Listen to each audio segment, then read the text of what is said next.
Right, ladies and gentlemen, this week I've got an absolute corker for you. I've been spending a lot of my time at the moment on YouTube, right? And you guys may be aware for the last 3 or 4 weeks, I've been concentrating on getting healthy, getting fit, getting out, getting walking. And me and my mate George, we done the coastal path. We walked 24 miles the other day from Looe down to Plymouth. A beautiful, beautiful setting. Before that, we was on YouTube looking at stuff that we need, things we want, and all that lot. And I come across this awesome YouTube channel called Summit or Nothing. And guys, I am hooked. On this week's show, we have got Trev Lewis, and I kind of feel that I know everything about him, but I don't. Trev. Hello there. All right then, Mark? How the hell are we, mate? I've been so looking forward to this interview. It's great to have you on. Oh, great. Yeah, I've been looking forward to it myself. Yeah, I'm fine, thank you. All good. So tell us a little bit about yourself then. You know, what you do is your day job, who you are, what you do. Just tell my listener a little bit that you think may be interesting for them to know. Well, I do a bit of all sorts, really. I'm self-employed. My wife went full-time. She's in a career. So I was the one self-employed, and I was sort of flexible then for the kids. So I do a bit of building work. Window fitting, exciting, can never escape the windows. Wedding videography, bit of TV extra work, anything really. I've got variety is the spice of life. And YouTuber has become quite a big part of it now. So yeah, it's finally I've been able to take sort of YouTube more seriously. It used to feel like I was playing, but now I'm starting to make a living. I am starting to make a living, so it's good. Awesome stuff, mate. And how long have you been doing YouTubing for them? Well, Summit or Nothing has been going for about 4 years. Before that, I had a film review channel that I used to do, and then another channel where me and friends used to make short films and comedy sketches and things like that. So I've probably been doing it for 10 or 12 years, but Summit or Nothing is the most success that I've had with it. Yeah. And I've pushed it really, and I've tried to, well, in 4 years, there's been at least one video every week for 4 years. So there's a lot of videos. I was going to say, because it's not an easy thing to do, YouTube, is it? I mean, why did you choose YouTube? You know, what inspired you to set up a YouTube channel? Well, I always loved filming. I always had a camcorder in my hand. Ever since I was a kid, we used to make films and that. And I loved making videos. I love editing.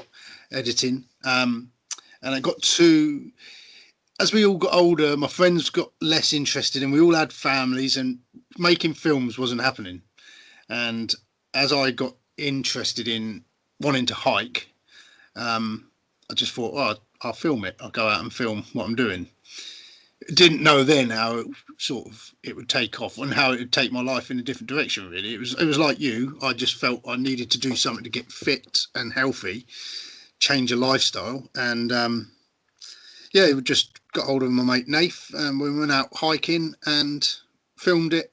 Posted a few videos up on our old YouTube channel, and then they started to get quite a lot of comments really and interest. So we thought, let's just start up our own channel just for that. And then when I done that, I thought, right, I'm going to push this. I'm going to give it 5 years, pushing it as hard as I can, and see where it takes me. So I'm into the 4th year now. So and it's taken off. It's good. So what bit of advice would you give to anybody starting out on YouTube then? Because I've just started out on YouTube myself. I don't really know what I'm doing. I'm a bit of an audio geek. So my podcast has been, very audio led.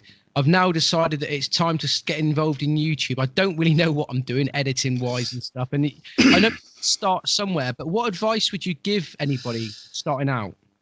I'd probably just be yourself. Do what interests you. I don't know. There's no golden rule. I mean, me and Nath sort of with this channel, I do all the editing and that, and you seem to think you know what videos are going to do well and which ones aren't, but you can never really tell. So I think you've just got to do what interests you. Just be true to yourself, and people will recognise sort of your qualities as a person and relate to that, I suppose. Is that does that sound like a bit of a fobbed off answer? Not at all, mate. Not at all. So your channel, Summit and Nothing, then tell us a little bit more about it. Then we know it's to do with walking, but tell us a little bit about it. It started off. I wanted to get up some mountains. Really, I've always loved mountains. Went to New Zealand to see them, but I never went up any. And it wasn't until I was working with another chap who was interested in hiking, and he started showing me photos of mountains he'd been up, and I was like, I want to do that. So it sort of started from there. That's where the Summit or Nothing comes from, because it's getting up mountains. Obviously Dartmoor's on our doorstep, so we've had loads of practice, like a great place to sort of practice there. Then as the time's gone on, we've got into wild camping, and that. It's just generally just enjoying the outdoors and encouraging other people to get out there as well. That's what's become rewarding for me. Definitely. At first it was, we're just making these videos for a laugh, we're messing about, people are enjoying them, and it was people who were interested in that at first watching it, and now it seems to be people who are looking up hiking and wild camping, who are newer to it, and that they're the messages I get off of people just saying how we're inspiring them to get out, and it's fantastic, really. So that's awesome, because you've inspired me, mate. I will be honest with you. It started off me and my mate George, my bestie George. We met up in the pub. We've always been out getting drunk, having a bit of a cheeky smoke and stuff like that. That was how me and George have survived in the past. And I gave up drinking over a year ago. And I decided that I wanted to do something a little bit different, and me and George have been talking for ages. We was always into outdoor sports like mountain biking and stuff like that. A couple of times we talked about walking the coastal path of Cornwall. It was about 30 miles. It's difficult now because we've got a family. I've got a family, so it's kind of fitting it in. But I said to him, I said, well, look, mate, we'll just do it when we can. Do little legs when we can, little stints here and there.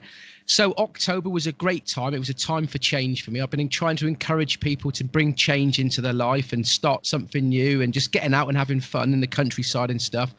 And that was where my journey in walking started. I've always enjoyed walking. I'm a postman, so I walk a lot of miles a day anyway. But there's something about walking. It really, really does hit the spot for me, and it's better when I haven't got a bag of mail on my back. And like I say, I went on YouTube, found you and Nath, and if you don't mind me saying, when you was talking about making it your own channel, what I love about your channel is you've made a hobby that could be seen as being a bit boring into something interesting, and I see you as the Beavis and Butthead of the hiking world. Please take that as an offence. No, I've not heard that one before, Beavis and Butthead, but yeah, I can understand. We did when we first started out.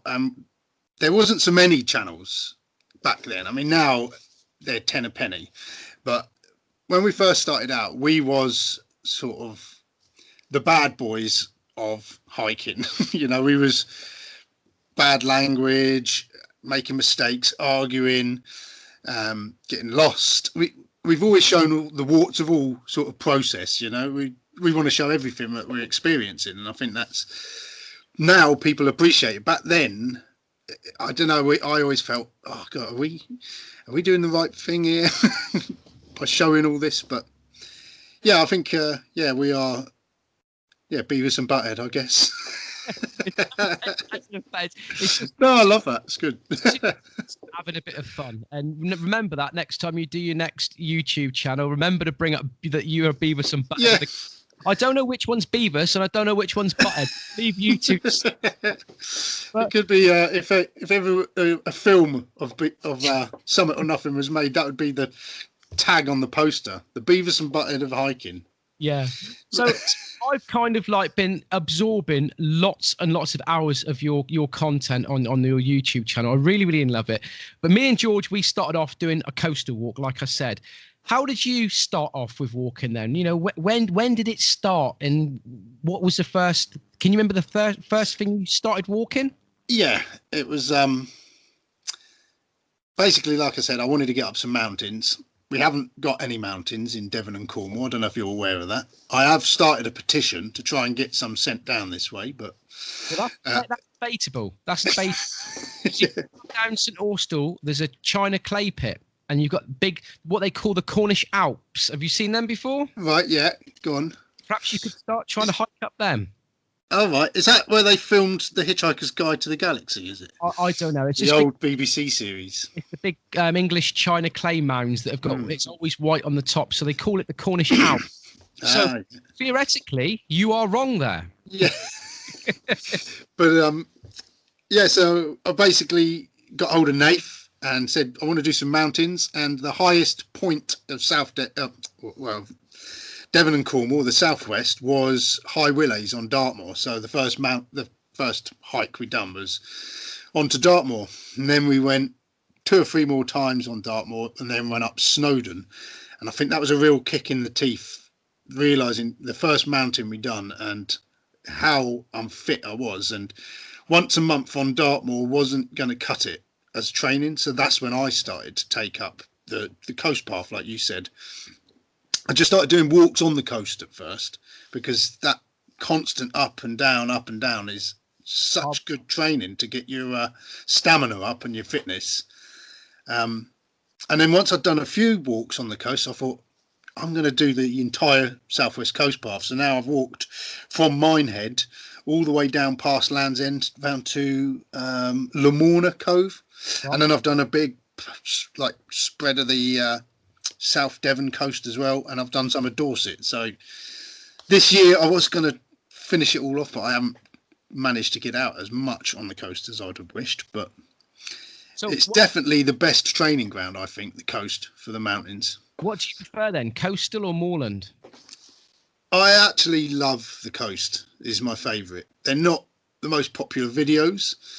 They're getting more popular. They used to sort of miss the mark, but I loved walking them and I loved editing them so much that I just kept doing them, because there's something about the coast, isn't there? Yeah, I love it. When you're walking along and there's the water there, it's just peaceful, it's relaxing. But I'll tell you what, the first stint that we done from Lou down to Charlestown, going down around a place called Lan Salos, there's a Raphael Cliff, I think it's called, right. And the steps were freaking huge. And honestly, for our first mission, it was blowing a hoolie. I think it was Storm Alex a couple of weeks ago. We pitched a tarp on a beach down at a place called Atlantic Bay. And it was lovely and sheltered down there, but Christ, it pissed down with rain on the Sunday. And my mate George was like, "Why have I done this? What the hell have I listened to for? Why have I got involved?" There's times when you do this that you really do think, "What am I doing it for?" Is that right? Oh, all the time, yeah. Recently, I've sort of been able to pick and choose when I go out, so I've not done so many sort of bad weather camps and hikes, but in the early days when we sort of had a date where we were both available, and that was that. Yeah, we picked some really crap weather and was questioning everything. But it's always, no matter how bad an experience you have, once you get back, you always think, can't wait to go out again. It's liberating, isn't it? Getting out there. And does it help having somebody like Nathan beside you? Well, he's a bit of a character, isn't he? Yeah, it is. For the camping, it's good having him back, because he's just been on a bit of a hiatus. The last 2 years I've been on my own, which I don't mind, to be honest, being on my own. I do miss the banter and the camaraderie. And the last video that we just done, the wild camp, where we both went up to Great Links Tour. Yeah. What I missed most was the editing of those videos, where we're in our own tents filming ourselves and then cross-cutting the editing and things like that. It's all that sort of thing I've missed. I've missed Nath as well, obviously, but it gives another level to the sort of the videos. It's been great, but Nath hasn't really done any of the coast walking with me. I've done all the coasts on my own, and then I've done. So, oh, you've gone off, Mark. Yeah, I can hear you. You're back. All right, yeah. It happens every now and again. I'll edit it. It'll be no problem. Yeah. So, Nathan, then, I mean, he's a bit of a character. He loves camping in tarps. Wow. I'd never even heard of a tarp until about 3 or 4 weeks ago. Until me and my mate George, we was going to do the whole of this in a bivvy under the starlight, and I said, "Look, George, we can't, because if it pisses down with rain, we are going to get wet.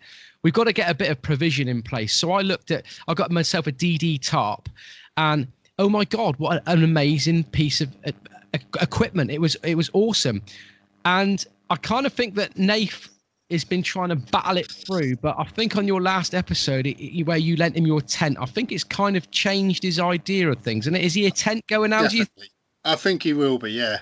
He went out in the lantern, which is the sort of closest tent you can get to a tarp, really.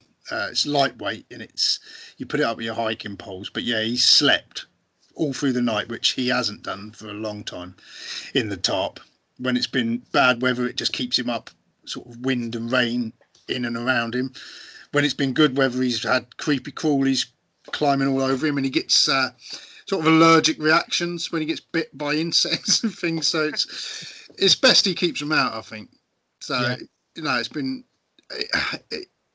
I think it was good to see him enjoy himself, because he was the one back when we was sort of young. We met about 20 years ago, and he was always into the outdoors, and I was never. So for me to go to him when I wanted to go outdoors was the right choice. And to see him slowly sort of not enjoy it as much anymore, it was heartbreaking, really. And I kept thinking, have I ruined the outdoors for him by making him do something or nothing every time we go out? Do you know what I mean? It felt like it was a lot of pressure, but he had other things on, and I think he's in a place now where he appreciates what we've done and all the places we've been, all the adventures we had, and yeah, it's fantastic to have him back. It's been good. He nearly did set himself on fire the other day, though, didn't he? Well, no, that was me. Oh, no. No, that was me. My stove fell over when I was in the tent, and it just went up. His stove went over when it was just full of cold water, and then filled his tent up. That was it. But the argument was that I had a cheap Jobsworth stove, and that his wouldn't have set on fire like that. So I tested that at home. I got my jet boil out and saw what would happen if I had it lit and pushed it over. And yeah, the same thing happens. It goes up in flames. So what do you enjoy the most then? I mean, do you enjoy walking or actually the camping at the end of the night? I mean, because it's a bit of a bug, isn't it? It's a bit of an addiction. Yeah, I love the walking, to be honest. I do like the camping, but I love the walking. I love having the miles behind me, especially like on the coast path, as I was saying. Just the view, well, and on the moors, just the views, how the views constantly change. And then doing a mountain as well, that whole battle getting up a mountain, and you're thinking, why am I doing this? You ache, and it's hard work. The second you get up to the top, you've forgotten everything that you've just put yourself through, and it's just awesome seeing those views. Sometimes if you're up above the clouds, and yeah, I missed the mountains this year. I haven't done any mountains. I've been sort of staying closer to home, obviously, because of the COVID, and I know a lot of people have been traveling, and I've decided not to, and sometimes I think I should have just done it, should have just gone. So I've really missed the mountains this year. But then the last mountain I did was we went to Romania last year and done some of the Carpathians. So it was a good mountain to end the year on, and it sort of made up for this year, really, being so appalling. One thing I have noticed is that me and George, when we said that we were going to do this coastal path, we said, oh, well, we won't go silly. We'll just buy ourselves a tarp, and we've got ourselves the boots and the waterproofs. We'll just get out there and we'll do it. But what I've noticed, that it is so addictive. And even, 3 weeks in, the amount of gear that I've bought a new sleeping bag, and I've got £100 in as it is. Does it ever stop? Am I always now going to be just buying loads of shit for walking? Yeah, I think you will be. It's worse for me because I like to do product reviews. So as soon as I see a bit of kit and I think, I've got to try that out and see what it's like. And so my house is just full up with tents and stoves and sleeping bags, roll mats, and I've got all sorts of bits and bobs, which I'm going to start sort of giving away to like subscribers and to patrons and things like that. But yeah, it never stops. You just always want something else, which is hard for me because I'm quite a frugal person, or tight-fisted probably. So that's why I've always been sort of on a budget, and now I'm at a point where I should be buying more and more gear all the time, and I'm trying to restrain. But yeah, you won't stop. Have you had any like sponsors chuck anything your direction, and anybody that's giving you any stuff at all? Yeah, we've had a couple of companies now throwing us the Cloud Up 2 tent that I take out. The very first Cloud Up I had was sent to us by Nature Hike, the company, to test it, and I've absolutely loved it. So I've bought myself another one since in sort of more stealthy colours, my green one. I had another company today, actually. I've just set up a tent that another company have sent me called One Tigress, and it's a bit like the Lantern, and I set that up in my garden, and I'm glad I did, because I was about to go up on Dartmoor and set it out. I was going to go camping tonight, and I completely almost forgot that I had this scheduled in this podcast, and it was literally, I packed all my backpack, and I was about to go out the door, and I was like, oh, I've got the podcast tonight. But it was a godsend that I had, because I set the tent up in the back garden, and I've never fought with a tent. It's frustrating. And what my neighbours must have thought, because there was all sorts of language floating over the fence, and yeah, I was getting a bit frustrated with it, and it's going to not be a very good review for them, I don't think. What can you remember then? The first time you went out walking, can you remember what equipment you took with you, and how you've improved in the last 4 or 5 years? I think I bought a pair of hiking boots, and that was all I had. I had my work jeans on. Oh, I bought hiking boots and a red waterproof Pacamac, which I still have today. That's the only thing that I still have from that first time out. Then I had a work rucksack on, full of crap. I don't even know what was in it. I had so many clothes and a big first aid kit. And I mean, now I don't take half as much as what I took on that first day. And I think what I've learned now is, with my clothing, I used to just wear like loads of clothes, but now it's all like the wicking sort of t-shirt, and then a top to go on over that. It's all about the layers, getting the layers right. So I think I've got that down now.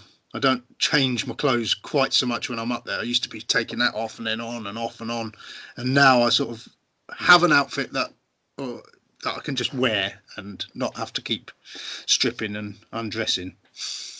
I found that you've got to be really respectful of the weather, because like I say, we went out with Storm Alex a few weeks ago, and me and George were like, nah, we'll be all right. We've done this sort of stuff before. We'll be fine.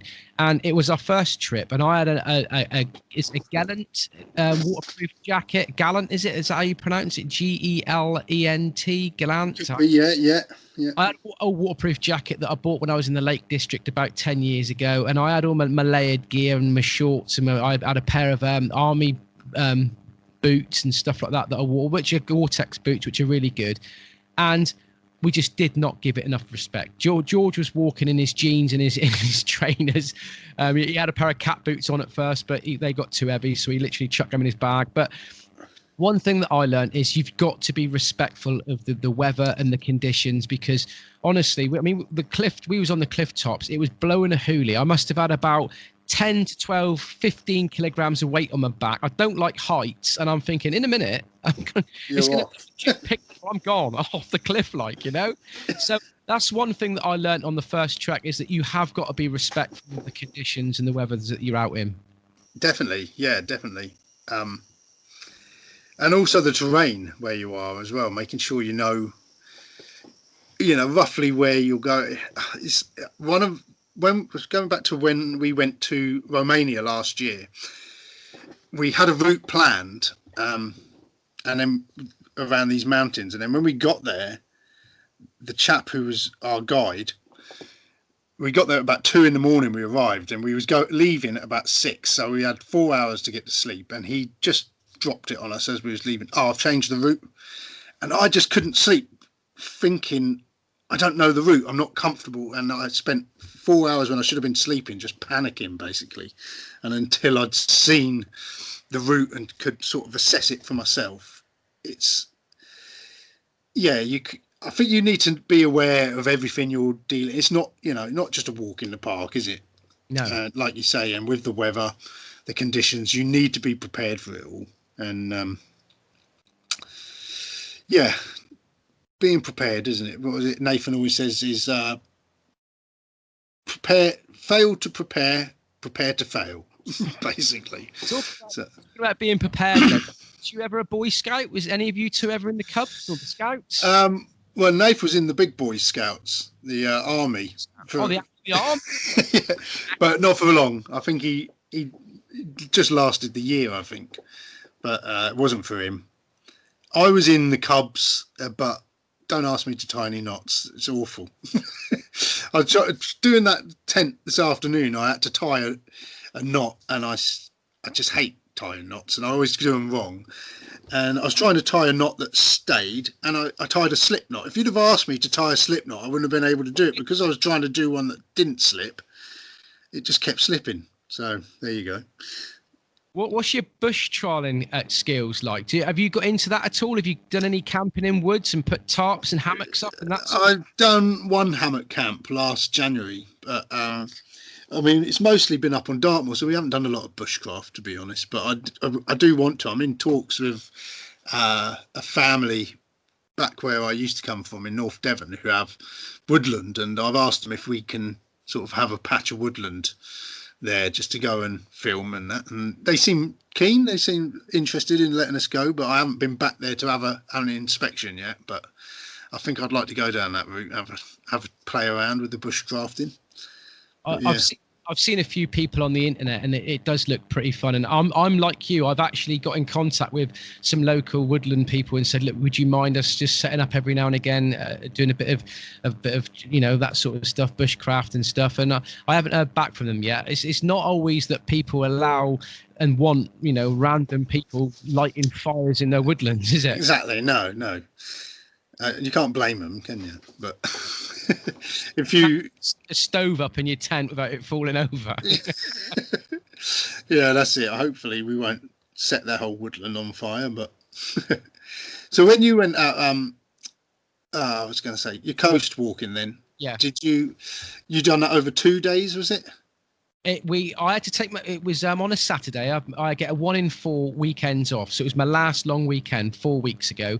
I had to take my son to football in the morning because I never get a chance to see him play football, and he wanted me to go and watch him play football. So he's like, okay, yes, take you down and play football. So that finished at 12 o'clock. We jumped in the car, headed down to Loo. So we didn't really start walking until about 1:45. From Loo, and we got to Atlantic Bay at about 6 o'clock.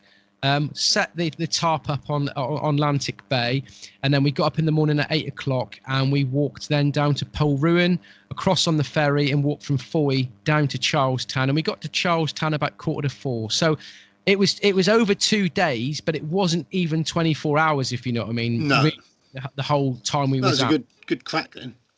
It was hard going. Don't get me wrong. I mean, like I say, I think it was 23 miles in total. We was going to do 11 miles one day and 12 miles the next. But what I didn't realise was that the place where we wanted to stop, which was Atlantic Bay, was actually about 1.5 miles away from Polruan.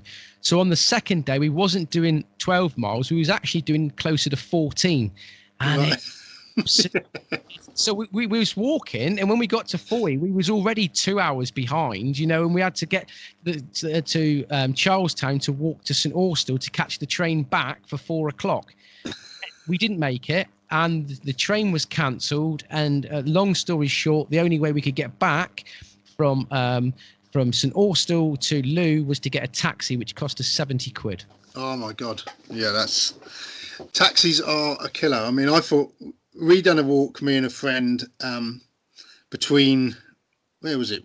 Port Isaac and Rock, I think, or out that way anyway. But we'd walked all day. We left at about 9 in the morning. We got to the other end. We had a car parked at either end. So we drove his car to the car park, then drove back to the start, then walked to his car. And he realised he'd left his keys in my car at the start. And we had to get a taxi back. And that was 20 quid. And I thought that was enough, but 70 quid. It's a bit of a... The problem was we was at the station and the train was cancelled and I was absolutely soaked through. And I'm a kind of guy that I don't normally get cold, but I was freezing. And the train was cancelled and we was going to have to wait another 2 hours for the next train. We couldn't guarantee that train was going to be running. And I just said to George, I says, look, mate, if I have to stay here any longer, I'm going to get hypothermia. And we thought, right, we'll get a coach. There was no coaches. And it was a case like it was the best £70 in hindsight that I'd ever spent because within an hour and a half I was home in the bath and I was just laughing, and I didn't. You go out and you spend silly amounts of money for the weekend on the lash, so to spend £70, like I say, it was really the best money that I'd ever spent, laid in that bath, and it's lovely. So you got any other plans to go back out then? You got anything sort of in concrete, your next trip? Or? Well, I was supposed to go out last Saturday and I was let down by a couple of people, and basically I want to go on Dartmoor. I've seen what you guys are doing and I want to get up on a tour and put my tarp up on a tour and just get on the moors a bit. But it was horrible weather last weekend. I've never done anything on Dartmoor before. And again, you've got to respect Dartmoor because it's eaten so many people. So I thought it's it's probably not the best time for me traipsing up on Dartmoor in a tarp with nobody else around in Saturday evening. What you want to do is get up to the Merivale area. You can park there's loads of tours around and you can sort of pick a tour, park right underneath it. There's loads of car parks along that stretch of road. Great Miss is a good one because it's almost tracked right up to it, so you can park at a car park underneath and then you follow a track up, and then if you do get in any bother, it's fairly easy to get back to your car. So that's a good one if you wanted to give it a test out. Because as a rule, really, I mean, I've got into my wild camping now, but really you're not supposed to wild camp, are you? It's it's not really prohibited. It's a kind of like, yes, it's okay, but its rule is you're not supposed to do it, are you? No, you're not, but you can on Dartmoor. There's a Dartmoor map that you need to read. You need to look up. If you type in the Dartmoor camping map on Google, it'll bring it up, and all the purple areas you're allowed to camp, basically. So it's one of the, I think it's the only place in England where it is legal. But yeah, if you're camping on the coast path and that, discretion is the key. You turn up late, you leave early, leave no trace, obviously. You take all your rubbish, don't dig any fire pits and things like that, and you sort of get, you will get away with it, and people don't even have to know you're there.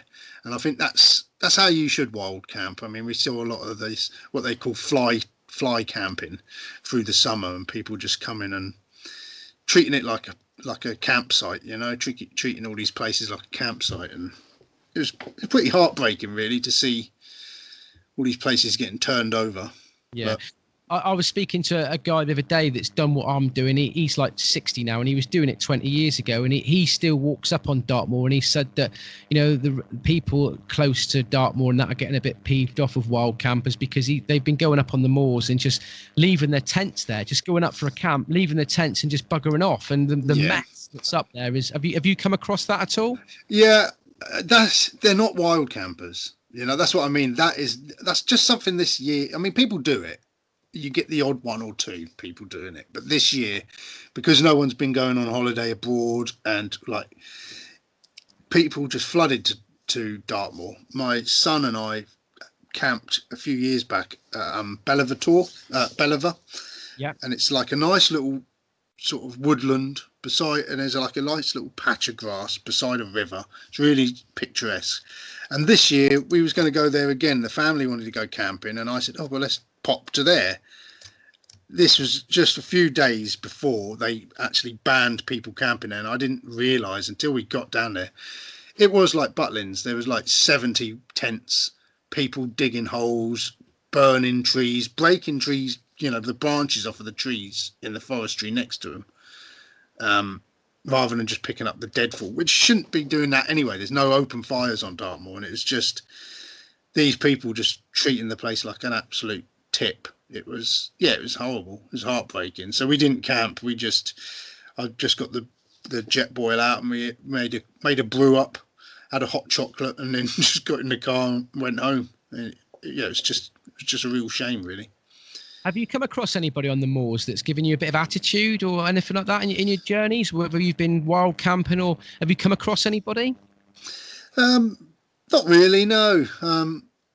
I try and be civil to people when I speak to them anyway. And I think I'm sort of discreet when I'm camping, like I said. So I don't set up camp where there's loads of people about, or when it's all out of sight, out of mind, if you know what I mean. So when you're just rambling across the moors, most people you bump into stop and chat, and you sort of trade routes, and they seem to be a lot of like-minded folk up there, It's a nice community. I mean, like I say, I've only done like one coastal trek, but those 2 days that we was walking, the amount of people that were, hello, how are you? And I joined the Southwest Coastal Path Facebook page, and I put our trip up, and somebody was like, oh, we passed you yesterday. We was a couple with a beagle dog and that, and they were like, I was a little bit concerned. I did say to my husband that later on that evening, but I wonder if those boys are all right that are walking.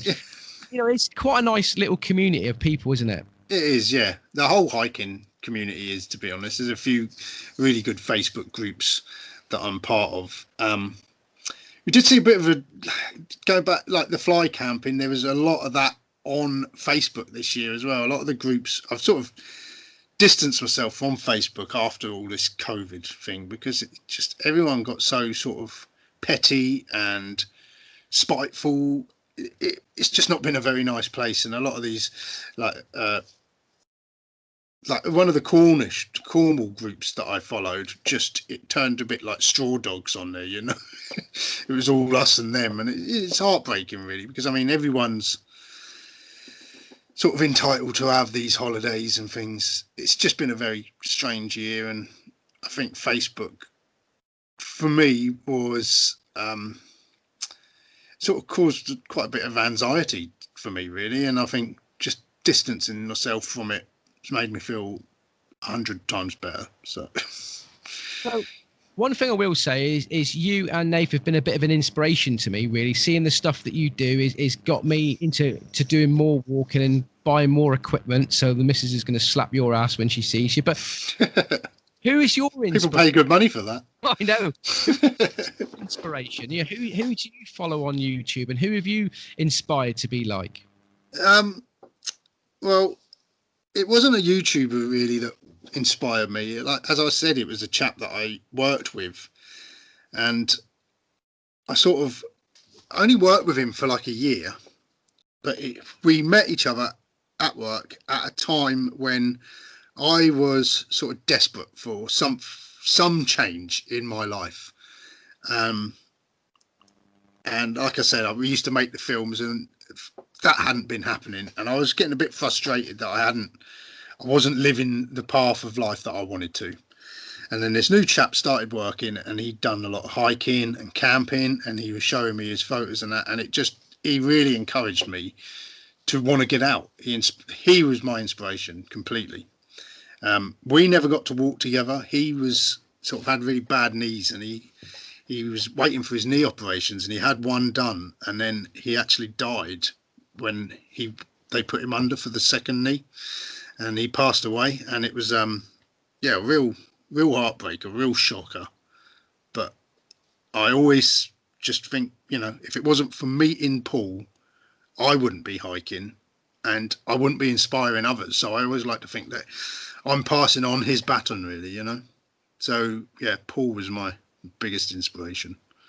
One thing I haven't seen you use yet, I mean, I've still got a fair bit of stuff of yours to check out, but I've seen Nath use them. Trekking poles. Do they work? I think they do, but I don't tend to use them unless it's like a long distance hike. I used them up the Romanian Carpathians. I think they probably help then. I mean, I do get a bit of dodgy knees sometimes, so I find a knee brace helps as well. But yeah, I don't know. They do and they don't. When we went up Ben Nevis, we didn't bother using them. And everyone had them, and it was just getting in the way. And I can imagine that if we had them as well, we'd all be tangling up with people as we're passing them. And so, yeah, we only really carry them to put our tents up, if we're honest. I must admit, when I was used to see people walking around, old people, these trekking poles, I'd be like, mate, we haven't got no snow. You know, it was a bit of a laughing joke sort of thing. But yeah. The first thing when I went out and bought these trekking poles, basically because for my tarp, for setting up a tarp configuration, my mate George just pissed himself laughing. He goes, "What have you bought them for?" Like, you know, and I said, "You'll see tonight." And it was a blessing in disguise because, you know, it was a great configuration setting this tarp up with these trekking poles. They are handy, but I haven't used them for trekking yet. No, I don't. You shouldn't sort of write them off. I mean, I know a lot of young people use them and that, and it does take the stress off of your knees. So I think there's a lot to be said for using them, especially if you're doing a lot of walking and a lot of. I found that they worked coming down the mountain when we was in Romania. They was really beneficial then because you could sort of support as you're coming down an icy mountain. You can support yourself and lower yourself down rather than just jolting. And yeah, so they definitely do have their uses, but I try to walk without them, usually because I'm filming and I've got a tripod in one hand. And what's your favourite bit of equipment to take with you then? I mean, like you say, over the years you've tested out lots of stuff, but what would you say is your favourite and your most vitally important piece of equipment that you take with you? I think it's probably my favourite bit of equipment I've acquired is the Cloud Up 2 tent. I just love it. I love putting it up. I love getting in it. It's nice and easy to put up. Yeah, I don't know. I really just love that tent. And also my Solomon boots, because they're lightweight, Gore-Tex. They're quite flexible. And they've just been a game changer, really. I wore them. I keep going on about Romania, but I wore them there, and at the end of the day, I was the only one who had dry socks, and I would have thought they would have been they look like they're going to let water through, but they've been brilliant. So, what sort of tips would you give anybody wanting to start out then? Because one thing that I've been drawn into is the budget. You know, when you first start, it's working out what you need to spend your money on. You know, what should you be spending lots of money on stuff? Can you buy cheap stuff? What tips would you give people on starting up? I think just start small and you'll soon realise the areas you need to sort of spend more money in. I think the first place you need to spend half decent money, I think, is on footwear. So having the right boot or the right trainer. Trainers are great as well. I do a lot of my coast path walking in trainers, and I feel that it's not as much of a slog by the end of it. If you're wearing your big leather boots, they sort of drag you down. But I think, yeah, just start small, even like with the amounts you're walking. If you're not comfortable walking, just walk 6 or 7 miles to start with if you want, and then work up. That's how we've done it, really. And I think you just got to find what you're comfortable with and just sort of grow on that, really. So I think, yeah, you can buy cheap, but just you'll soon get an idea of what you need to spend more money on, I think. What's been your favourite walk so far then? I mean, you've obviously walked a lot of tours and you've been to a lot of places, but I mean, I'm guessing Romania, the trip in Romania was a big one, but you know, what one really stands out for you? I think Snowdon was a great one. Tryfan the next day we went up the or Trefan, I think it's pronounced, but a mountain in Wales. That always stands out because we went up there and we got stuck in the mist. We went completely off track. It took us hours and hours to find the top. We finally found the top. We had a gin and tonic on the top, and then the mist cleared a bit, and then we realised we wasn't actually on the top. We could see the top up there. We still have more to climb. I'd love to get back there and see that in better conditions, but that was a real eye opener.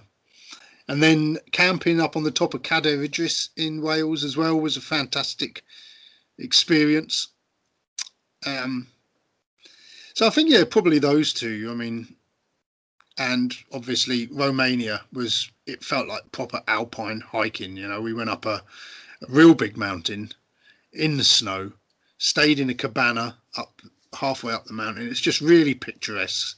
And then we had like quite a big rocky climb in the middle of it. A bit of a scramble, but it was like a real sort of, they called it a chimney, and it was a real, brown trousers time. But once you got up the top, it was just amazing. Yeah. I'm glad you brought up snow there, because one of the things that me and Georgia said we want to do is we want to go on Dartmoor. We want to camp in the snow when it snows. What's the coldest conditions that you've been in? And talking about conditions, has there ever been a time when you've been out and you thought, I'm getting a bit worried here now, would it be rain or wind or what? Has there any been squeaky bum times where you've been thinking that something's going to happen, I've not actually camped in the snow. I was hoping to. We moved closer to the moors last year, and I was hoping for a white winter. We never had any snow up on Dartmoor really last year. No. But I think we've had some pretty windy times up on Dartmoor, where I went out with a chap called Tom from a channel called Off the Beaten Pot, and it was a lovely evening. We sat out watching the sunset, and about 9:30, 10 o'clock, we retired to our own tents, and he shouts across to me, "Have you seen the weather?" And I was like, "No." And he's like, "Yeah, 60-mile-an-hour winds on their way." And it was literally the side of the mountain, the side of the tor that we was on, which was where the wind was coming, and our tents just got flattened. We ended up having to just pack up at about 5 a.m. But even then, it felt like an adventure. We wasn't scared or worried. We were just laughing. It was good. But so far, touch wood, it's all been pretty exciting, and I'm not the bravest person, so I don't like to put myself into too much jeopardy, So so far so good. Another thing as well, I mean, I'm not frightened of the dark or anything like that, but what was it like the first time going out on the moors by yourself? Because that is a real adventure, really, isn't it? Doing it, it's all right going out and doing it with a mate, but doing it by yourself, was there any, you come across some times when you've done your Dartmoor tales that you thought, hold on, what happens if there's hairy hands up here? Or have you come across anything like that? I mean, the very first time I went out camping was 2 years ago this weekend, just gone. But it had been a long time coming. Nathan hadn't been out for ages, and I kept thinking, I've got to do a camp on my own, else we're not going to get any camp videos going up. But I kept putting it off. It's easy to put it off when it's just you on your own. And then one day I was like, right, I've got to do it. And I went and done it. And you could watch the videos, the actual footage that I didn't put up, but there's a lot of me just sort of sitting, listening in between what I'm saying, and then what the hell's that? What's that? And sometimes, you read these ghost stories, and then they don't scare me so much. But the other week when I went out, camped up at Forgeland Ledge, the night before I had just watched Zodiac. I don't know if you've ever seen that David Fincher film about the Zodiac killer, and that worried me more, thinking, what if a psychopath was to just show up now? But that was quite an eerie night.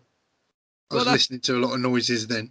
That's the. I mean, I was walking around in my post van the other day when I was thinking about going out, and I thought, well, you're on Princetown. You're in vast space where animals could be. You hear of like the Bodmin beast and stuff like that. You got down in Plymouth. You've got the Dartmoor Zoo. What is Sparkwell? These things can escape and breed. Sheep could be. What happens if you come across something or an axe murder on the moors? Stranger things have happened at sea, like, innit? And I just running through your mind, all these tales that you was telling, your Dartmoor tales, and I was just like, no, admit my luck, I'd come across something like, Yeah. I think you just can't. You've got to just put it out of your mind when you're up there, and I think it's easier to put it out of your mind than you might think. It sounds a lot braver than it is once you're up there.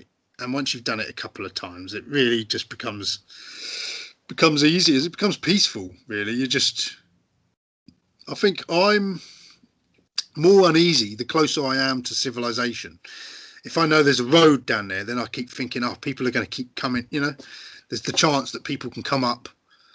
Whereas if I'm in the middle of nowhere, I think no one's really going to come and find me out here. So. Yeah, I think it's the opposite for me. I think if I'm closer to a road, then I'm more conscious of what's out there. What's the place that you would really like to go camping and trekking? And is there somewhere in the world that's just you set it as a goal that one day you'll go and achieve it? I don't really have any goals or any one place that I'd like to do. I'd love to see lots of the world.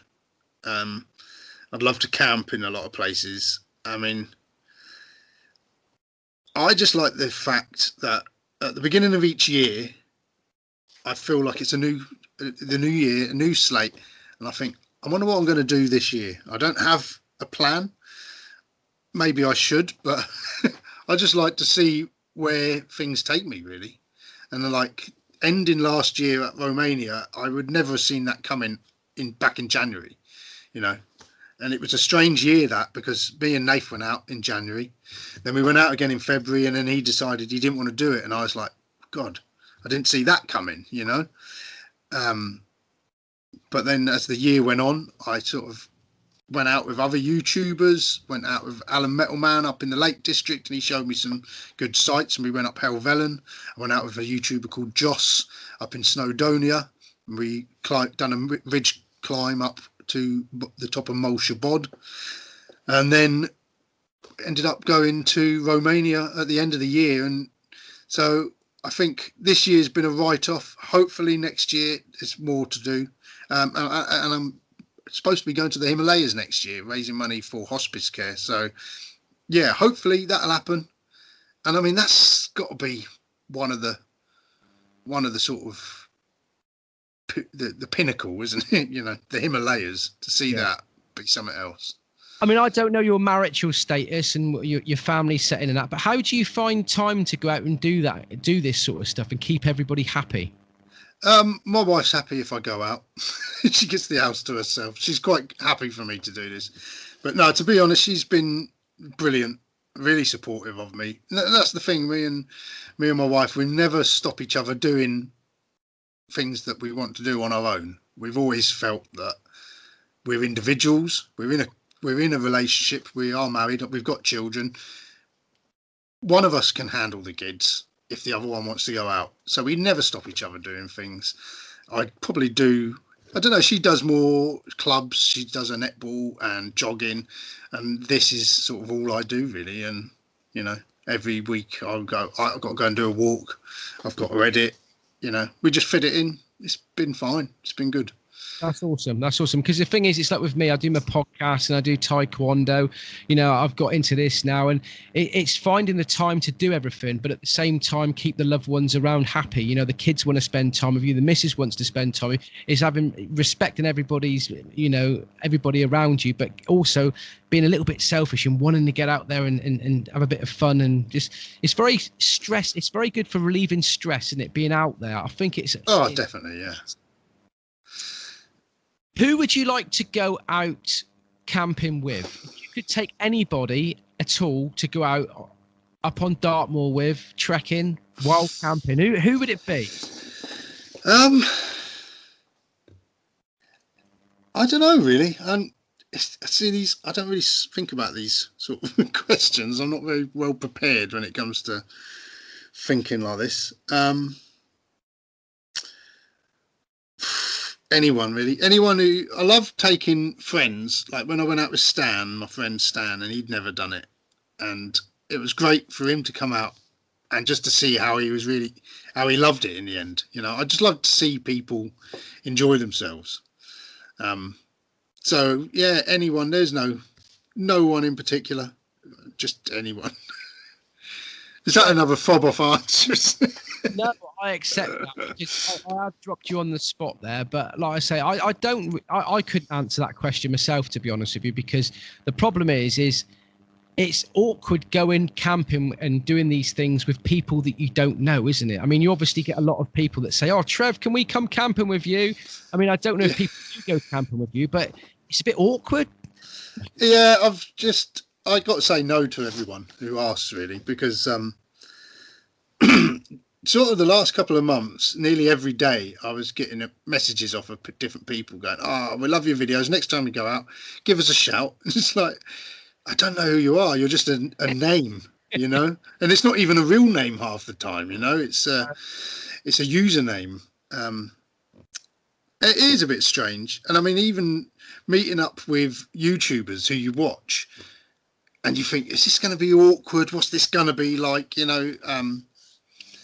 But I've done like 2 or 3 sort of YouTube hookups, and they've been great fun, to be honest. And I will get out and do some more. And I think Nate's a bit more keen to do the same this time.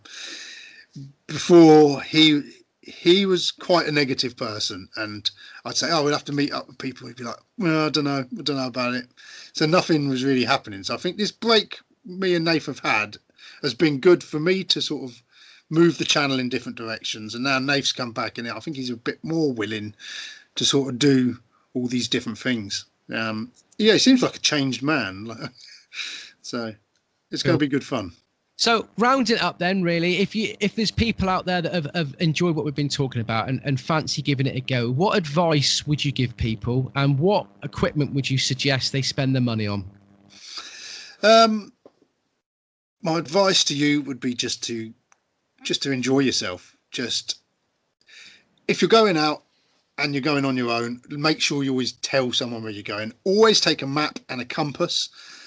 Download something to record your route in case your map reading skills are abysmal as mine are, because it's, especially if the mist comes in or it gets darker, you will lose your bearings, especially up on the moors. It is so easy to lose sight of the direction you're supposed to be walking in. So I think that, to me, is important. And then where to spend your money, like I say, buy a decent pair of boots, get yourself a rucksack that you can keep bits in, and yeah, just get out, have a go, and you'll soon start to know which direction you want to take it in. Tent or tarp? Oh, tent. Every day. A good sort of like budget tent to buy, would you say? Yeah, you can get some really good tents. I think you want to spend about 100 quid at least. The Cloud Up 2 that I use, I think is about, you can get them like AliExpress for about 120, 130 quid. And I think even Amazon, they're around the same sort of price, but a great little tent. Really, really lightweight, really compact. And as long as you tie extra guidelines on guy ropes here and there, it should hold up in the wind as well. But yeah, decent. Awesome. Why do we do this? You know, why do you do it, and why have I started doing it? You know, why are we doing it, mate? I think it's probably midlife crisis. Yeah. I think you're right. Or we could say it's something primal in us, loves to get back out. I mean, I like this. What I love about being out with nature, and especially in mountains and by the coast, is that sense of time and just sort of how it puts everything into perspective. Yeah. And just makes you think all our petty little problems and issues are just a speck on the landscape of time, isn't it? Yeah, definitely. Irrelevant. Yeah, mate, it's been absolutely brilliant talking to you. Thank you, Mark. Meeting one another face to face over there. Hopefully, one day we can meet up on Dartmoor somewhere and you know, just have a chat about Dartmoor legends and stuff like that. But Definitely. where can, for people that want to find out more about your YouTube channel, then where can we find you? Tell us a little bit where we can hunt you down. Just type Summit or Nothing into YouTube, and there you are. I've got a Facebook page as well, and a website. I don't do a lot on the website. I've sort of let that go a bit. It needs a bit of tidying up. But yeah, just Summit or Nothing into YouTube. Bob's your uncle, Fanny's your aunt. There we are. Fantastic. What's the future for Summit or Nothing then? What do you want to be doing in a year's time? Hopefully in a year's time, I'll be editing the Himalayas trip. So, yeah. But yeah, I just want to keep going, keep walking, keep climbing some mountains, camping in some remote places. Just keep going, see where it goes. Trev, tell us a Dartmoor legend before you go. Oh dear, I ain't got my book on me. No, if you haven't got anything, mate, head on over to the YouTube channel and check him out. Awesome. Trev, whether you're Beavis, whether you're Butthead, I don't know which one. Fantastic. Thanks for meeting you, mate. And you keep on trekking, as in trekking, not star trekking. And so hopefully one day we'll catch up. Brilliant. Thank you, Mark. Thanks for having me on, mate. Really enjoyed it. Cool. No worries, mate. Thank you very much. Like I say, I'll edit this one, and I don't know when it'll be out, but you know, it'll be with you very